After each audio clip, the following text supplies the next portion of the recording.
Aloe vera is extremely easy to grow. It's perfect for those who travel a lot even for extended periods of time, or those who tend to forget about their houseplants. It's because it's better to underwater it rather than overwater. It's enough to give it a little water every couple of weeks, or even less often.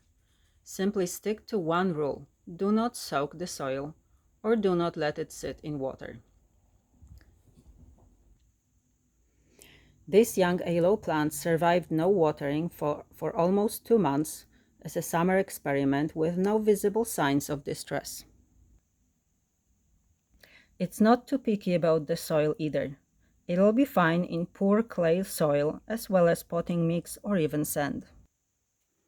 It's also a handy sunburn remedy with no expiration date. For more info on aloe vera as a remedy for sunburn, acne scars, dry and aging skin, watch my other short video on aloe vera.